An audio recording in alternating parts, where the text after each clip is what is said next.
নিৰ্বাচনৰ দিন ঘোষণা কৰাৰ আগতেই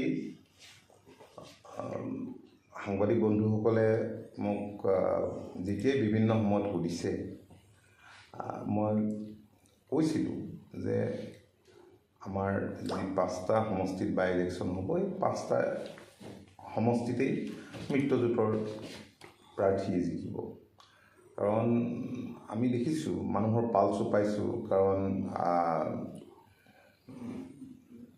যোৱা 3টা বছৰত ৰাজ্যখনত এনেকেবোৰ আঁচনি গ্ৰহণ কৰা হৈছে যিবিলাকৰ সুফল ৰাইজে পাইছে।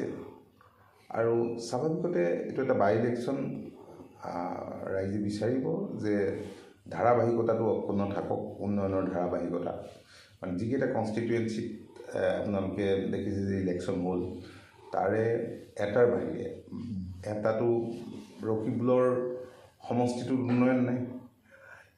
5বাৰ জিকাৰ পিছত ডেভেলপমেণ্ট নেদেখাৰ পিছত অন্য সমষ্টিৰ তুলনাত স্বাভাৱিকতে সেই অঞ্চলৰ মানুহে পৰিৱৰ্তন বিচাৰিব।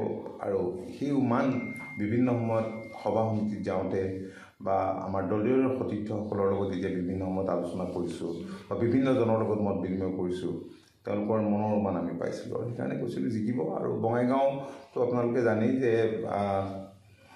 8মবাৰৰ বাবে ফণীভূষণ চৌধুৰী ডাঙৰীয়া বঙাইগাঁৱৰ পৰা জয়লাভ কৰিবলৈ সক্ষম হৈছিল।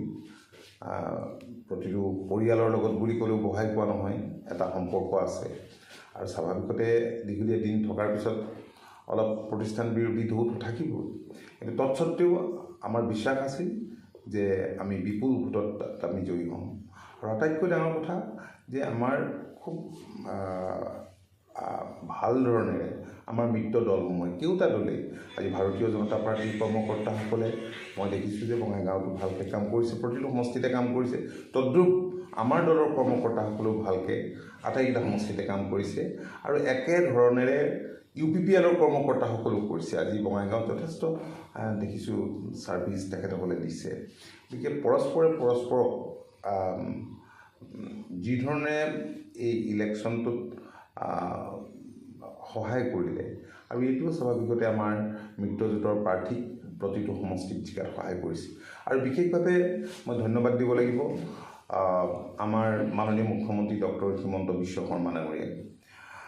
তেখেতৰ সুপৰিকল্পনা আৰু এই পৰিকল্পনাবোৰ সঠিক সময়ত নিয়াৰিকৈ কাৰ্যকৰী কৰাৰ ওপৰত দিয়া গুৰুত্বৰ বাবে আজি সকলোতে প্ৰতিটো নিৰ্বাচনতে আমি সুফল পাবলৈ আমি সক্ষম হৈছোঁ।